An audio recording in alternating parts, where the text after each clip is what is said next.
Hello again and thanks for joining. So today we have a two-car tram set and it's a second-hand model coming in this fantastic looking box. I love the colours on this, it's so kind of 70s look to it. This model comes from Mehanotehnika Izola, which was made a long time ago now when it was Yugoslavia. Now Mehano still goes to this day and it's now produced in Slovakia. But this model is obviously showing its age. It also was bought in the past, obviously there in the model shop in Newcastle, and it was £9.63. So I'm not quite sure how a model shop in Newcastle managed to get Yugoslavian models, but there you go. The box really appeals with its colours and its simplicity of design. But let's have a look at the models. I'll open this up and we can take a look.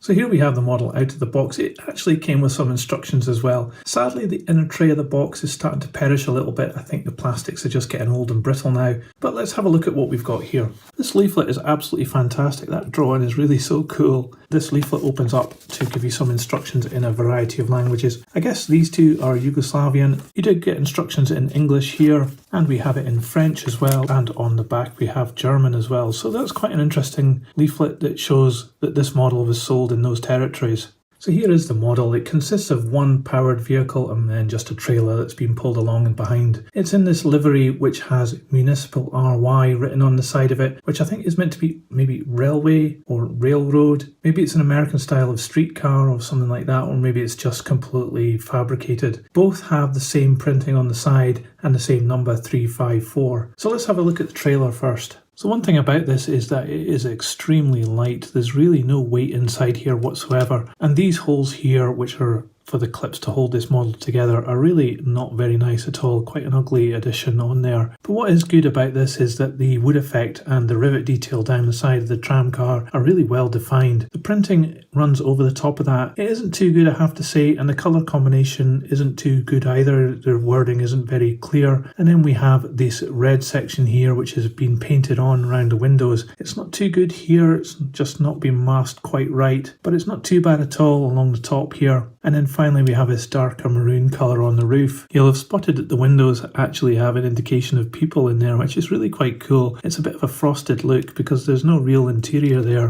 And looking through those windows you can see some clear plastic which runs up to this headlight here, and that would give you an indication that perhaps this has got lighting. However, the wheels are actually made of plastic, so it doesn't pick up here at all. On this side of the tram car we have a large opening here. I'm not sure whether there's meant to be a door here or whether it's actually prototypical to be like that. We also have a red light at this end. You can see that it doesn't have any lighting. You can see inside there. So this would probably benefit from some lighting that you could rig up from LEDs perhaps. The underframe is quite a simple affair, but it's moulded not too bad. You can see some spring detail there and some rivet detail as well. So that's actually quite good. But the wheels are plastic and it feels a bit toy-like. There's some great details underneath here, and you can see made in Yugoslavia as well. It has a simple drawbar at one end and a simple stud at the other, so you could probably have more than one carriage being pulled by the powered car if you wanted to, but this model set only comes with this one trailer. But let's have a look at the powered car. So very similar to what we've just seen, this moulding is exactly the same and we have some similar painting problems, but we do have a more defined set of people inside this one. They seem to be sitting a little bit higher up here, but you can see inside there we've got the motor quite visible as well. The obvious difference here is that we have this part added on which wobbles about, and we've got this pretend pickup from the overhead wire. This is just a piece of plastic, very delicate as well. It got caught in the packaging as I was taking it apart, but it is sprung loaded and moves around a little bit as well. So you could actually put this onto an overhead wire to make it look more realistic, but it wouldn't pick up any power from there. Underneath this one we do have metal wheels which pick up as well. You can see the pickup in there. I think maybe what we should do is put this on the test track, see how it runs and what it looks like. So here we are on the test track. This is just some old Hornby track and I've got my usual H&M controller to give some power to this model. I've not tried it before, so let's give it some power and see what happens.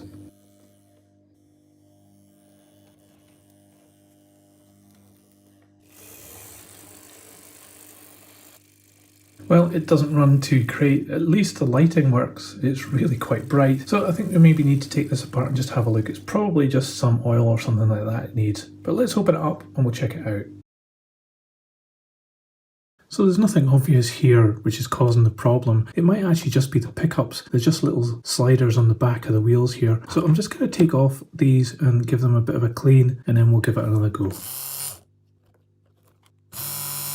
So here we are with the motor back together. It clips back together quite simply, and we didn't have any problems getting it apart or putting it back together. There's no problem with the pickups. They seem to be pretty clean. I think it's just maybe a little bit of gunk on the motor, or maybe it hasn't been used for a while, but it does get jammed a little bit, and then a little push, it just gets it going again. It does only power one axle though, and when I put it on the test track to begin with, I did notice a lot of wheel slip as well. There's no traction tyres on these at all. So this clearly has its limits, and it's maybe not the most smooth or refined motor that you'll ever find. But let's put this back on the test track and we'll see if we've cracked it.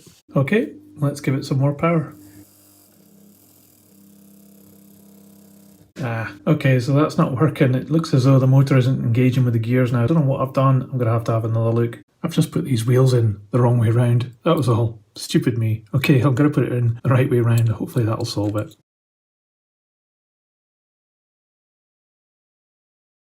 Well, it was fighting me there a little bit to get it back together. Went in fine the first time round, but not the second time. Anyway, let's give it a try on the test track again.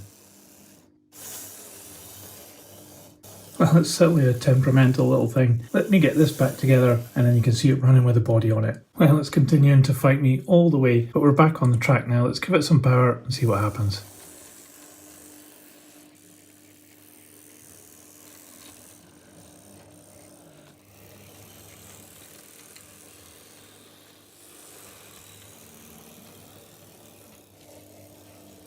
Well, it seems to be running kind of good enough. I suppose once it gets going it's fine, but it's just that initial start. You're never actually quite sure whether it's going to go or not. But once it does, it kind of beetles along quite nicely. Anyway, let's put this on the scales and we can see how much it weighs. The trailer weighs just 31 grams and the power car is 136. So this tram model from Mehanotehnika, it's quite an unusual model and it's a bit of a blast from the past, I think. It's definitely from an era that is now long gone, and this model is indicative of that. It's a bit rough around the edges, you know, once it gets going it's fine, but it can be a bit temperamental and you're never quite sure what's going to happen when you put the power on. The quality of the moulding is actually quite good on this, I think. Painting is not too bad and the printing on it is also not too bad as well. But the mechanics are absolutely terrible. It just wheel spins all the time. It's only one wheel drive and you can see why the trailer is so light, because anything heavier than that and it just wouldn't get going. So if you're to buy a model like this, you'd have to have really good track and also be very sympathetic to this model because it's not going to run smoothly every time. But I think this is quite an unusual model and something quite special, and it could also be the basis for some really good modifications. You could get an interior in there without too much problems, especially in the trailer. And one thing that you would really have to have a think about is upgrading the motor and the running gear, maybe to something a bit more modern. If you did that, I think this would be a fantastic model, but if you didn't do it and you decided to buy this, I think it will give you hours of interesting entertainment, let's put it that way. So let me know what you thought about my analysis of this model in the comments below. I'd love to know what you think about this tram car. And if you liked this video, please give it a thumbs up. It really helps this channel grow. I'll put this on the turntable so you can see all the way around. If you want to see some more model railways, there'll be another video coming up on screen soon. Thanks for watching this video. See ya!